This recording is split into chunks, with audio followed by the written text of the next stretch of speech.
Bienvenidos a la clase de matemáticas del primer parcial primer quimestre. Mi nombre es Carlos Amaya y hoy vamos a hablar sobre la monotonía de funciones.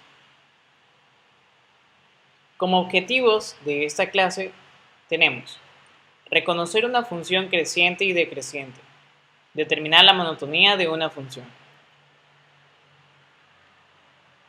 Sea f una función de variable real definida en un intervalo i, entonces f es estrictamente creciente en ese intervalo si y solo si para todo x1, x2 que pertenecen al intervalo se cumple que x2 es mayor que x1, entonces f evaluado en x2 es mayor que f evaluado en x1. Por tanto, la gráfica de una función estrictamente creciente podría tener el siguiente comportamiento. Como podemos ver, x1 es el punto inicial y x2 es el punto que está a la derecha. Por tanto, para que sea una función estrictamente creciente, la proyección de x1, es decir, su imagen en la función, debe estar en la parte inferior con respecto a la imagen de x2. De esa manera podríamos decir nosotros que y igual a f de x es estrictamente creciente. Ejemplo, tenemos la primera función es estrictamente creciente en todo su dominio, es decir, desde menos infinito hasta más infinito, tenemos una recta pendiente de tal manera que y igual a 2x menos 1, si tomamos un punto a la izquierda y uno a la derecha de ese mismo punto, nos daremos cuenta que el punto que esté a la izquierda tiene su imagen en la parte inferior con respecto a un punto del lado derecho. Por ejemplo, si tomamos en cuenta menos 1 por 2 sería menos 2, menos 1 se convierte en menos 3, es decir, la imagen del punto x igual a menos 1 sería menos 3. Si tomamos un punto a la derecha, por ejemplo 0, 2 por 0 se convierte en 0, menos 1 es menos 1. Y sabemos nosotros que menos 1 es mayor que menos 3, porque se encuentra en la parte superior. Por tanto, esta gráfica es estrictamente creciente. En otro lado tenemos y igual a x cuadrado. Esta otra función, en cambio, no es creciente en todo su dominio, pero podríamos decir que es creciente únicamente en el intervalo desde 0 hasta infinito. Es decir, si nosotros tomamos en cuenta lo que está a la izquierda de 0, nos daremos cuenta que la gráfica va de bajada. Ahora, si tomamos en cuenta desde el punto 0 en adelante, es decir, de 0 hacia la derecha, vamos a darnos cuenta que la función va creciendo. Y yo tomo dos puntos cualesquiera, por ejemplo 1 y 3, y digo 1 elevado al cuadrado es 1, 3 al cuadrado es 9, sabemos nosotros que 9 al ser mayor que 1, se cumple el criterio para que sea una función creciente, pero únicamente en dicho intervalo.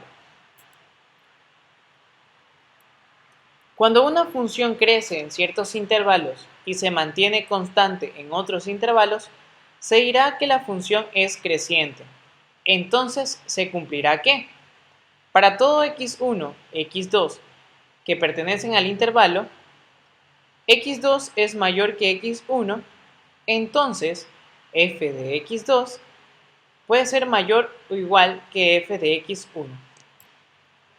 Tendríamos entonces el siguiente ejemplo. Nos damos cuenta que esta función, si bien es cierto, es creciente, pero hay un intervalo en donde dicha función es una recta horizontal, es decir, no es una pendiente que iba de manera creciente como lo habíamos visto. Para este caso, nosotros no podemos decir que es estrictamente creciente debido a que no solo va de subida, sino que hay una estación en esa función. Función decreciente. Sea f una función de variable real definida en un intervalo i, entonces f es estrictamente decreciente en el intervalo si y solo si para todo x1, x2 que pertenecen al intervalo se cumple que x2 es mayor que x1.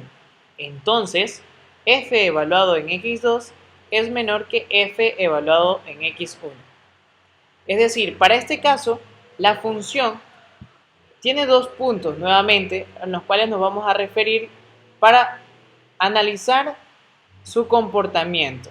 Entonces, x1 va a ser el primer valor y x2 va a estar siempre a la derecha. Normalmente para las funciones crecientes y decrecientes vamos a tomar en cuenta que x1 siempre va a ser el primer valor y x2 el que esté más a su derecha. Entonces, lo diferente de este caso es que, aunque x1 está a la izquierda, su imagen ahora está más arriba que la imagen del punto x2. Por tanto, podemos decir que la función es decreciente, o en este caso, estrictamente decreciente. Tenemos la siguiente parte. Determinar la monotonía de una función significará determinar los intervalos de crecimiento y los intervalos de decrecimiento. Ejemplo 1. Determine la monotonía de la función. Tenemos aquí una gráfica que está definida en todos los reales, pero por tramos tiene diferentes funciones. Pero sí vamos a analizar su monotonía y nos damos cuenta que decrece desde menos infinito hasta menos 1 incluido. Como podemos ver, la primera gráfica de color azul que está del lado izquierdo venía desde la parte superior y en menos 1 se estacionó en el punto 1, en Y. La gráfica de color rojo decrece desde menos 1 como punto abierto hasta 1 sin incluir. Como podemos darnos cuenta, los puntos extremos no están siendo incluidos ya que no tenemos los puntos cerrados como lo habíamos visto con las gráficas de color azul, en la cual vemos el punto relleno. Entonces podemos decir lo siguiente: todo el tramo desde menos infinito hasta 1 es decreciente, mientras que desde 1 incluido hasta el infinito positivo, la gráfica va de subida. Así que concluimos que es una gráfica creciente en ese intervalo. Ejemplo 2. Determine la monotonía de la siguiente función. Podemos ver ahora una gráfica donde hay una curva de color ploma y otra curva de color azul. Crece desde menos 2.5 incluido hasta 0 incluido. Podemos darnos cuenta que la función no está definida en todos los reales, ya que parte desde menos 2,5 y de ahí sí se proyecta en adelante. Pero entonces decimos lo siguiente: menos 2,5 sería el primer punto, el que está a la izquierda, y ello proyecta una gráfica que en 0 sigue siendo creciente, pero hay un punto de inflexión debido a que desde allí va de bajada hasta 1. Así que decrece desde 0 sin incluir hasta 1 sin incluir. Y luego la gráfica de color azul muestra que crece desde 1 incluido hasta el infinito positivo. Muchas gracias por su atención.